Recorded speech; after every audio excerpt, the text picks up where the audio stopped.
저는 어렸을 때 여름방학이 되면 설레이는 마음 있었습니다. 왜냐하면 외할머니 집에 가서 방학 기간 중 몇 일을 보낼 수 있는 그런 기쁨이 있었기 때문입니다.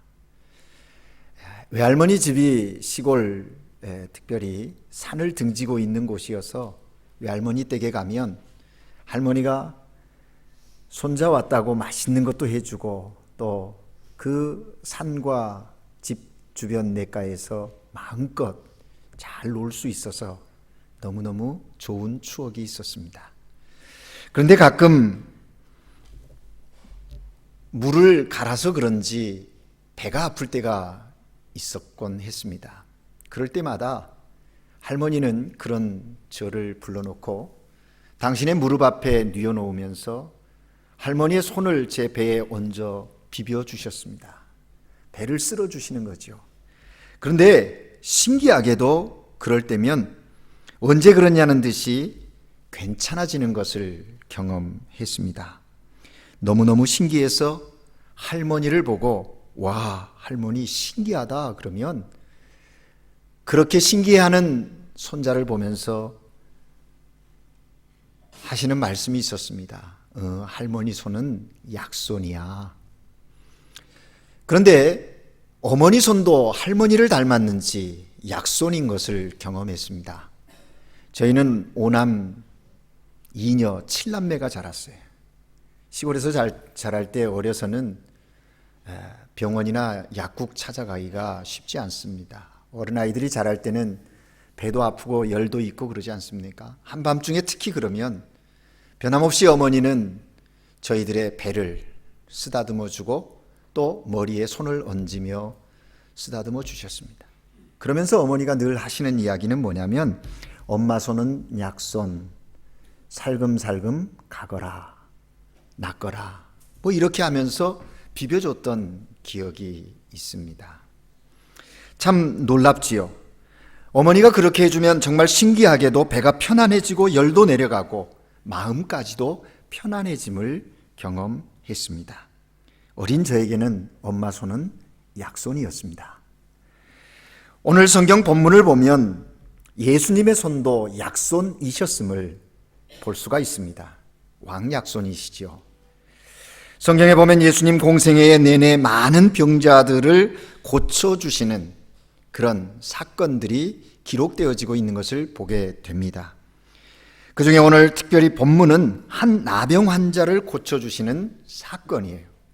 그런데 특별히 마태가 예수님의 공생애 시작하신 후에 산상보훈 천국의 윤리와 삶의 원칙들을 설명하신 후에 이제 공식적으로 제자들을 선택해서 파송하시는 그 파송 전에 7장 산상수훈이 끝나고 8장 시작하는 첫머리에 이 사건을 기록해 놓고 있다는 것, 우리는 주목할 필요가 있다 하는 생각합니다.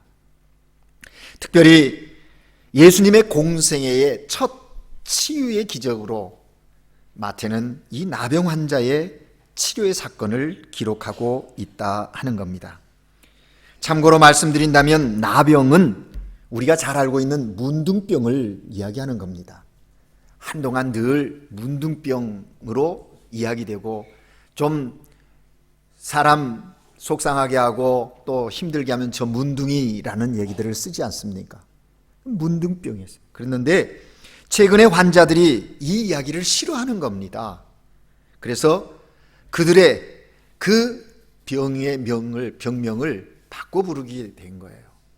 그래서 특별히 이 개역 개정에는 나병이라고 기록했는데 오늘날 많은 사람들이 이 병에 대하여 뭐라고 얘기하냐면 노르웨이 사람 한센이 이 병을 처음 발견했다 해서 한센병이라고도 명명합니다. 한센병이라고 그래요. 네, 여러분 아시는 대로 나병은 현대에도 치료하기가 어려운 병으로 분리되어져 있습니다. 물론 그 병이 양성이냐 음성이냐에 따라서 치료의 방법과 접근이 달라지겠죠. 그런데 어찌됐든 참 치료가 어려운 병 중에 하나인 것은 사실입니다. 예수님 당시에도 이 병은 불치병일 뿐만 아니라 하나님에게 버림받은 사람들이 얻은 병이라고 생각했습니다. 그래서 이 병을 앓는 자들은 육체적으로 힘겨움이 있는가 하면 정신적인 고통 가운데 삶을 살아가야 하는 그런 상태에 있는 자들이라는 겁니다. 그런데 그런 병을 앓고 살아가는 이 한 나병 환자에게 좋은 소식이 들려오는 겁니다. 예수님이 하나님의 아들로서 불치병도 고치고 죽은 사람도 살려낸다고 하는 소식을 듣게 된 거예요. 절망에 빠져있던, 그리고 늘 고통 가운데 낙심하며 삶을 살아갔던 이 사람이 그 소식을 듣고 너무 기뻤어요. 어찌됐든 예수님을 만나고 싶은 겁니다. 보고 싶은 겁니다. 그래서 자신의 그 상태를 온전케 해주실 분은 그분이라고 생각하게 된 거지요. 그래서 오늘 본문에 보면 예수님께 그가 달려 나왔습니다.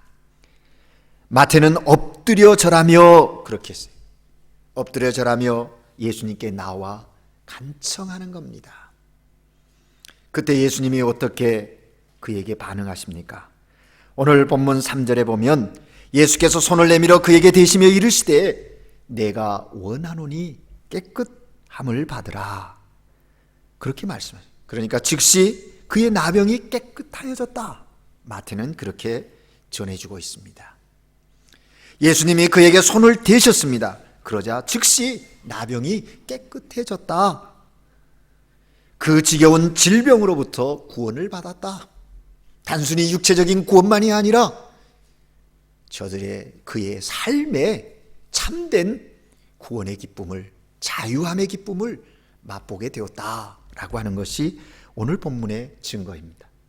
예수님의 손이 약손이라는 것이지요. 그렇습니다, 여러분. 예수님의 손이 닿으면 우리의 병이, 우리의 문제들이 해결되어질 수 있습니다. 인생의 모든 문제와 고통에서 구원받을 수 있다는 겁니다. 여러분, 우리 인생이 얼마나 고달픕니까? 혼자서 전전긍긍해 보지만 항상 힘의 부침을 경험하지 않습니까? 그래서 넘어지고 쓰러지고, 그런 우리에게 정말 예수님의 손이 필요하지요.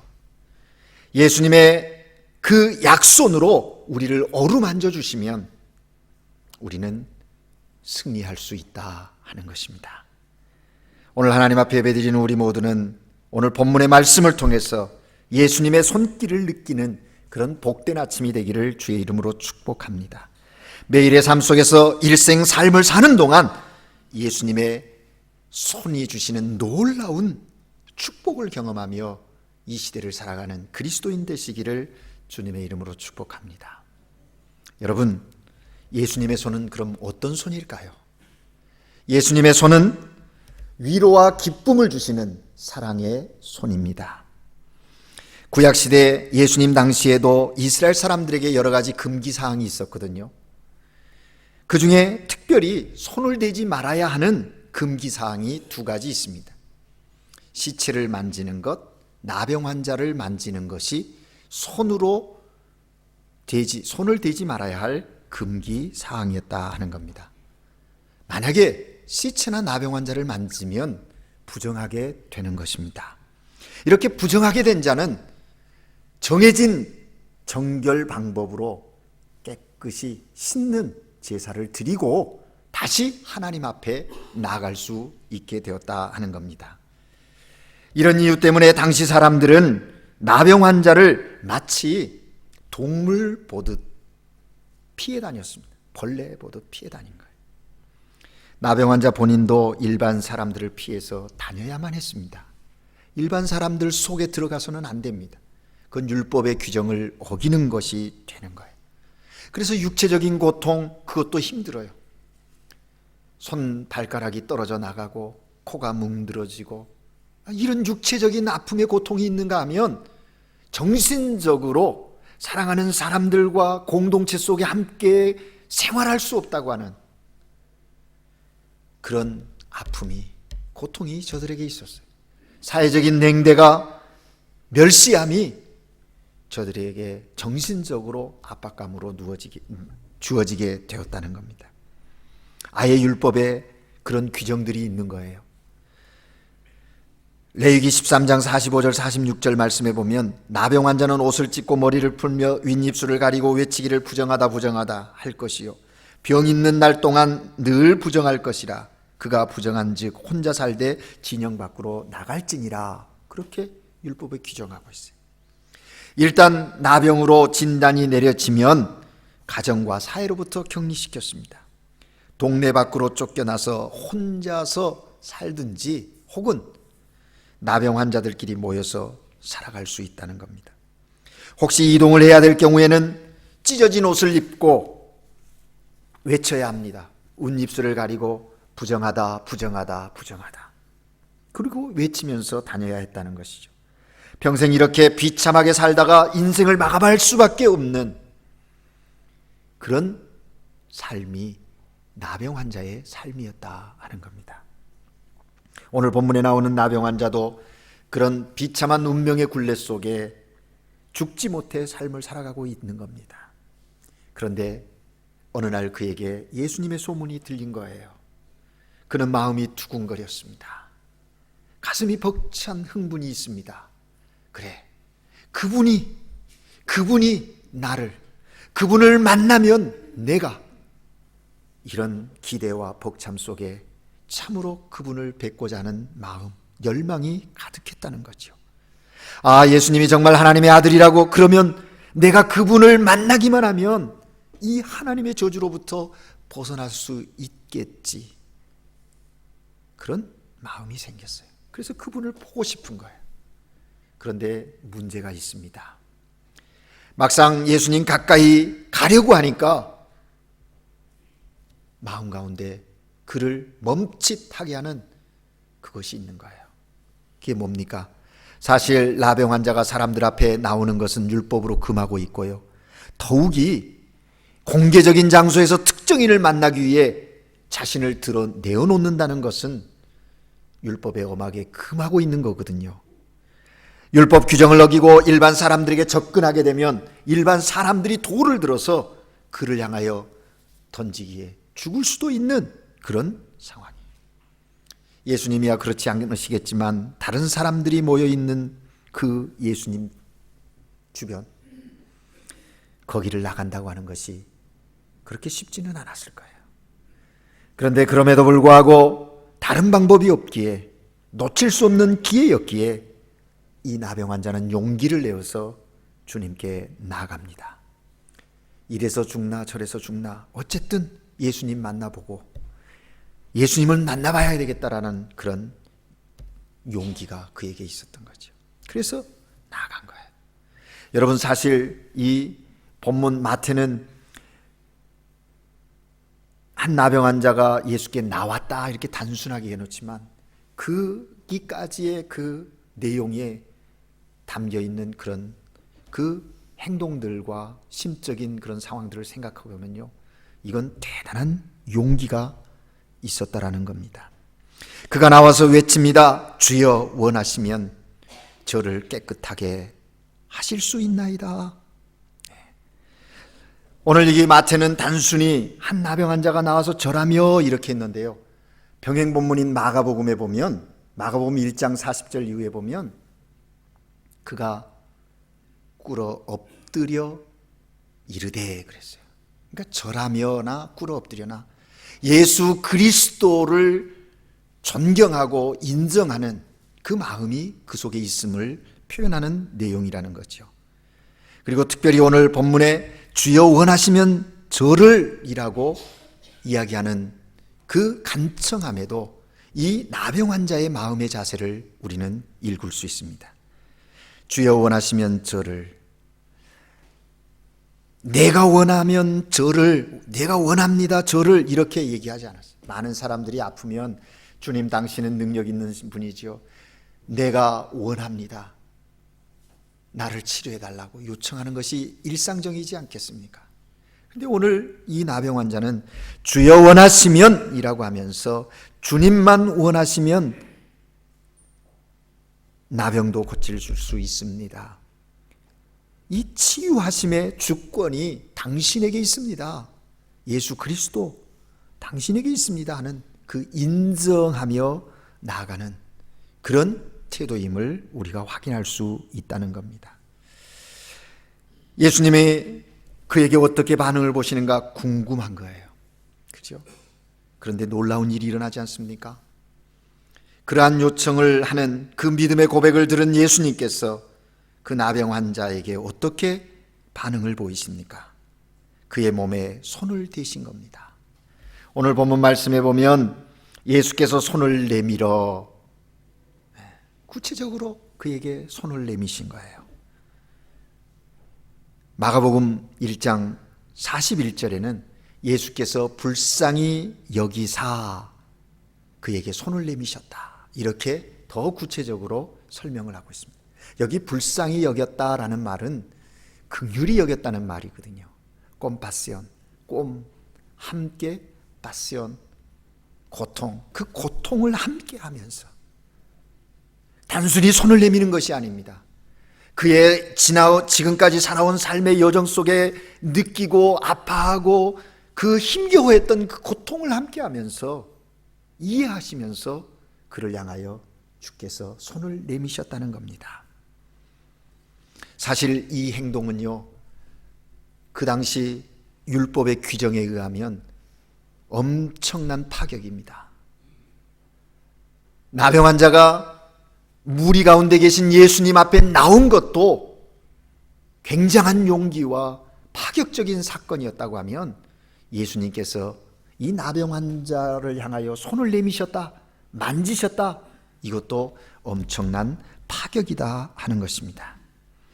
왜냐하면 그 당시에 이 몸을 만진다는 것은, 나병 환자의 몸을 만진다는 것은 부정해진다는 의미가 아니겠습니까?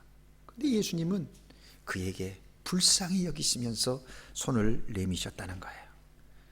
여러분, 이 나병 환자는 그의 육체가 치유되기 전에 먼저 그 마음의 뭉클함을 경험했을 겁니다. 그동안 숱한 세월 멸시와 천대를 받았던 그였습니다. 심지어 가족들에게도 버림받았습니다. 벌레만도 못한 인생처럼 취급을 당하는 그런 삶이었습니다. 그런데 하나님의 아들이 하나님의 저주받은 죄인된 몸을 만지신 거예요. 손을 대신 거예요. 아마 육체적인 병이 낫기 전에 이미 그의 마음에 예수님의 사랑으로 녹아지지 않았겠습니까? 위로와 기쁨이 그 가운데 있었지 않았겠습니까? 그렇습니다, 여러분. 그리스도의 손, 그 손이 닿는 그곳에는 위로와 기쁨이 충만해지게 된다는 거예요. 오늘날 많은 사람들이 삶 가운데 얼마나 힘겹고 어려움을 겪습니까? 절망하며 두려워하며 낙심하는 삶의 현장들이 너무나 많습니다. 애써 태어내보려고 그렇게 감춰보려고 그렇게 하지만 감출 수 없는 절망이 내면 깊이 있음을 우리가 부정할 수가 없지 않습니까? 누구에게도 보이고 싶지 않은 절망 때문에 힘겨운 인생의 삶을 살아가고 있는 우리들 아닙니까? 이런 우리들의 삶의 자리에 주님은 오늘도 위로의 손길을 내미시는 거예요. 사랑의 손길을 내미세요. 사랑하는 여러분, 그 주님의 사랑의 손길을 경험할 수 있기를 바랍니다. 세상이 줄 수 없는 위로요, 세상이 우리 가운데 줄 수 없는 기쁨을 주시는 그리스도의 사랑의 손길, 그것이 우리의 심령을 새롭게 하고 우리의 삶을 새롭게 한다는 겁니다. 예수님은 우리에게 다가오셔서 사랑의 손으로 참된 위로를 해주십니다. 마음의 상처를 싸매주시고 뺨에 흐르는 눈물을 닦아주십니다. 그 위로의 힘으로 우리는 좌절했다가도 또다시 삶의 용기를 가지고 하나님의 영광을 위하여 살아갈 수 있는 것이죠. 이게 그리스도인의 삶이에요. 이렇게 살면서 장차 하늘나라에 들어가게 되면 그 사랑의 손으로 우리의 얼굴을 바라보시면서 우리 눈에 눈물을 다 닦아주시고 위로와 기쁨으로 충만케 하실 그 주님의 손길인 거예요. 그것을 지금 현재적으로 느끼게 한다는 것이죠. 오늘 나병 환자를 치료하는 사건을 통해서 마태는 그 예수님의 사랑의 손길을 우리에게 전해주고 있는 거예요. 두 번째, 예수님의 손은 어떤 손입니까? 치유와 승리를 주시는 권능의 손임을 말씀하고 있습니다. 예수님은 전능하신 하나님의 아들이십니다. 그 손으로 우주 만물을 창조하셨습니다. 그 놀라운 손으로 오늘 본문의 나병 환자의 환부를 만지시면서 치유하시는 기적을 이루신 거예요. 썩어 문드러지는 그의 육체를 깨끗하게 완치시켜 주셨다는 겁니다. 단순히 육체적인 치료만이 아니라 그의 전인격적인 삶을 치료하는, 회복시키시는 그 놀라운 역사를 주님의 손이 이루셨다는 거죠. 당시 이스라엘 사람들은 시체나 나병 환자를 만지면 자신이 부정해진다고 믿었지만 예수님은 그렇지 않았어요. 부정해진 게 아니라 오히려 상대방을 깨끗하게 해주시는, 고쳐주시는 그런 능력의 권능의 손이었다 하는 겁니다. 인간의 손은 연약하지만 예수님의 손은 권능의 손입니다. 이 권능의 손으로 오늘 우리를 향하여 펼치시며 내미시면서 내게 오라고 말씀하시는 거예요. 사랑하는 여러분, 예수님 공생애 가운데 치유 사역이 많이 성경에 증거되어지고 있거든요. 오늘 우리가 읽은 본문 뒤에도 보면 특별히 이 8장 9장에 그 치유의 기적의 사건들을 많이 기록하고 있는데 15절에 보면 예수님께서 베드로 장모의 열병을 치료하시는 그 모습이 보입니다. 그때 예수님께서 베드로 집에 들어가셔서 그 열병을 앓고 있는 베드로의 장모의 손을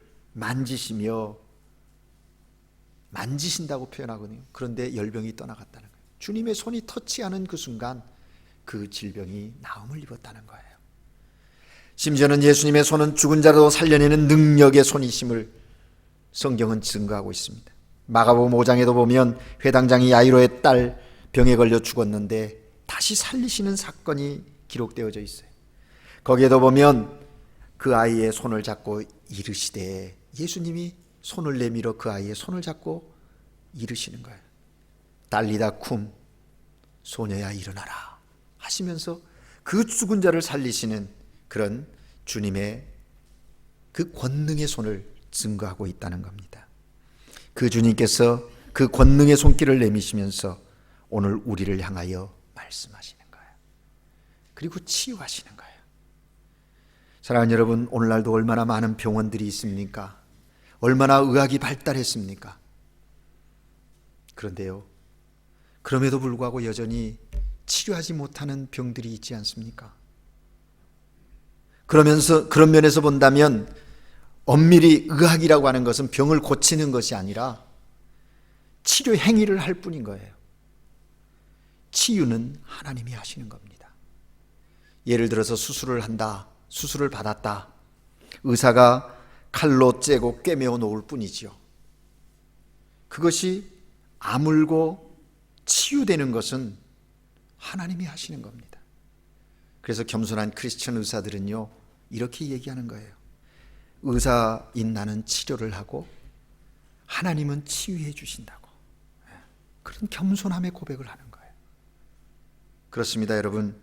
주님의 권능의 손은 치유하시는 손길입니다.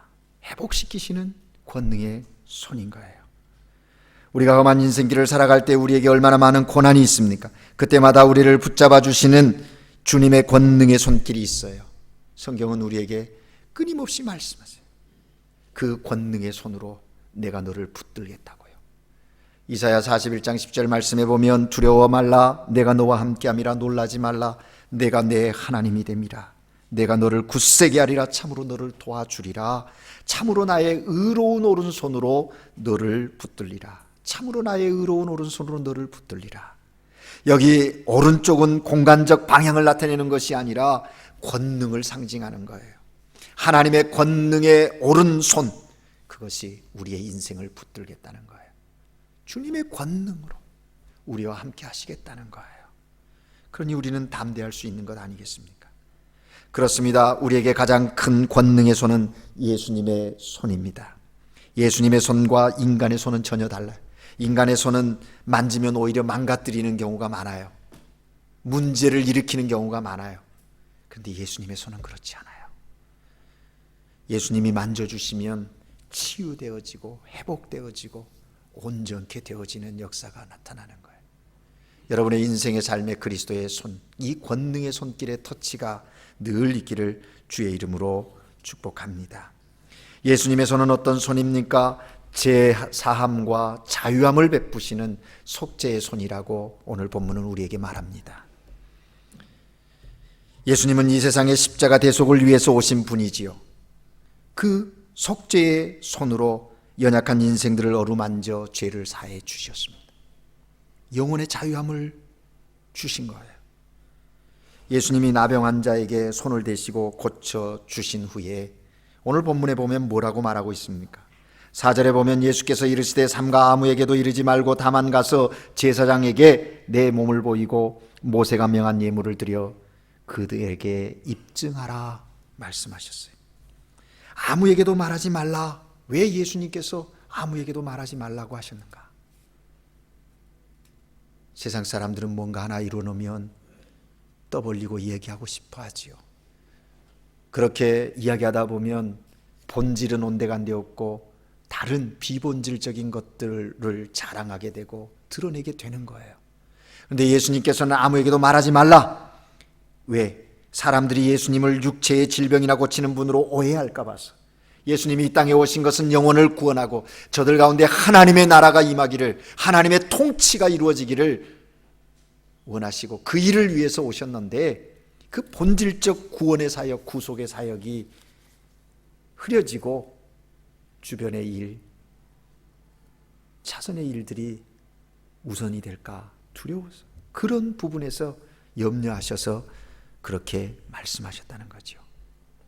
저들이 몰려와서 병이나 고쳐달라고 하고 그러면 그 병 고치는 것, 선한 일하는 것 역시 영혼 구원을 위한 것들이 되어야 하고 하나님의 영광, 하나님의 나라 다스림을 위한 것들이 되어야 하기 때문이라. 또 제사장에 보이고 모세의 명한 예물을 드리라 예수님께서 말씀하셨어요. 왜? 레위기 14장에 나오는 내용인데요. 제사장들이 나병을 진단하고 또 나았다고 하는, 치유되었다라고 하는 것을 진단하는 것 다 영적인 의미가 있어요. 나병은 죄로 인해서 하나님의 저주로 인식했던 그 당시, 치유된 후에도 제사장이 진단을 내리는데 그로써 선언을 하는 거죠. 죄 사함 받고 하나님과의 관계를 회복하고 사회의 관계를 회복하고 온전한 회복을 통한 자유를 선언하는 것이 그 제도의 절차였다는 거죠. 여러분, 여기에도 놀라운 것은 예수님께서 충분히 그렇게 하라고 말하지 않으셔도 될 위치에 계신 분 아닙니까? 저들에게 입증을 받아야 할 그런 이유가 없는 분 아니십니까? 그럼에도 불구하고 예수님께서 저에게, 그 나병 환자에게, 제사장에게 나아가 보이고 모세에게 명한 예물을 드리라고 말씀하신 건 뭐냐?